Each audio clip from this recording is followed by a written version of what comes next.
Assalamualaikum warahmatullahi wabarakatuh. Halo anak hebat, apa kabar semuanya? Alhamdulillah, luar biasa, Allahu Akbar. Baik, hari ini kita berjumpa lagi di pembelajaran ilmu pengetahuan alam bersama Ibu Novaliana. Nah, anak-anak yang hebat, penasaran tidak hari ini kita akan belajar apa? Hari ini kita akan belajar tentang sumber daya alam. Nah, tahukah kalian tujuan pembelajaran kita pada hari ini? Yang pertama, nanti kalian mampu menjelaskan apa itu sumber daya alam. Kemudian yang kedua, kalian juga nanti mampu menjelaskan jenis-jenis sumber daya alam. Lalu yang ketiga, kalian mampu menjelaskan cara menjaga kelestarian sumber daya alam. Nah, maka dari itu, mari sama-sama kita simak video pembelajaran berikut ini. Sumber daya alam atau SDA adalah segala sesuatu yang disediakan oleh alam semesta yang dapat dimanfaatkan oleh manusia. Tahukah kalian? Tuhan menciptakan alam semesta beserta isinya untuk memenuhi kebutuhan hidup kita. Oleh karena itu, janganlah kita berlebihan dalam menggunakan apalagi merusaknya. Kira-kira nih, bagaimana sih jika sumber daya alam yang berupa air bersih di bumi ini menipis? Ya, pasti kita akan kesulitan menjalani kehidupan kita sehari-hari karena kehidupan kita selalu membutuhkan air bersih. Lalu, apa saja sih jenis-jenis sumber daya alam itu? Jenis sumber daya alam berdasarkan asalnya dibedakan menjadi dua, yaitu yang pertama, sumber daya alam hayati. Sumber daya alam hayati adalah sumber daya alam yang berasal dari makhluk hidup. Contohnya, semua hewan dan tumbuhan yang ada di alam semesta. Yang kedua, sumber daya alam non-hayati. Sumber daya alam non-hayati adalah sumber daya alam yang bukan berasal dari makhluk hidup.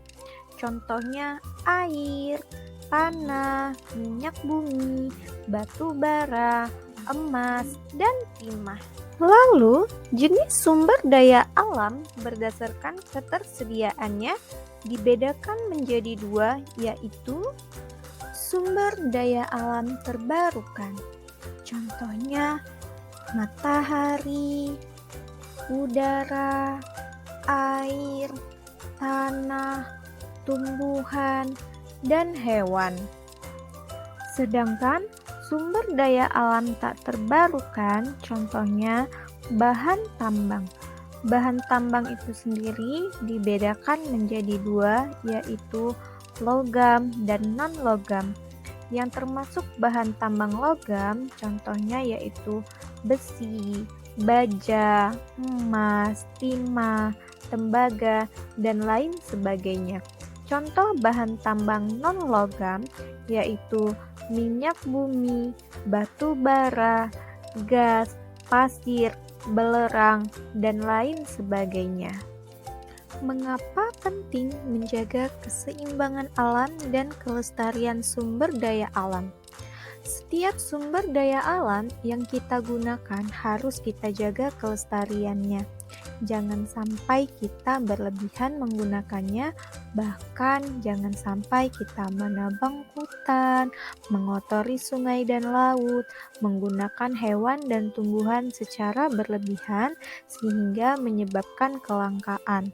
Karena itu semua dapat menyebabkan ketidakseimbangan alam dan bencana.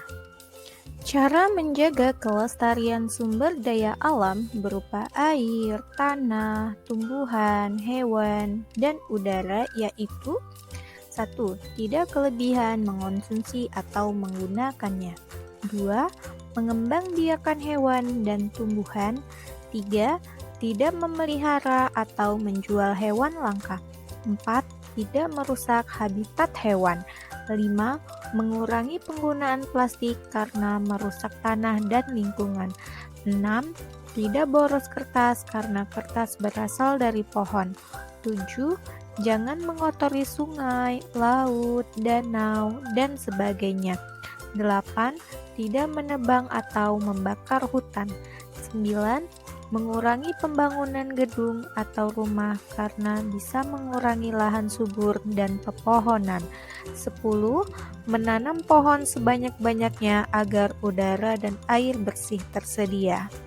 Selanjutnya yaitu cara menjaga kelestarian sumber daya alam berupa minyak bumi dan batu bara yang biasanya digunakan sebagai bahan bakar, yaitu 1. Tidak berlebihan menggunakannya. 2. Jika dekat, jalan kaki atau menggunakan sepeda. 3.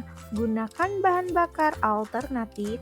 4. Gunakan kendaraan umum. Contoh soal.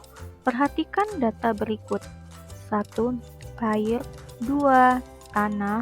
3. Batu bara. 4. Minyak bumi. 5. Hewan. 6. Tumbuhan. 7. Gas. Sumber daya alam yang dapat diperbarui ditunjukkan oleh nomor titik-titik-titik. A. 1, 2, dan 3. B. 1, 4, dan 7. C. 1, 5, dan 6. D. 1, 3, dan 5. Jawaban yang benar adalah C. 1, 5, dan 6. Yeay, alhamdulillah hari ini kita sudah belajar tentang pelestarian sumber daya alam. Bagaimana? Apakah kalian sudah mengerti? Wow, kalian sangat luar biasa. Oke, sampai jumpa di pertemuan selanjutnya.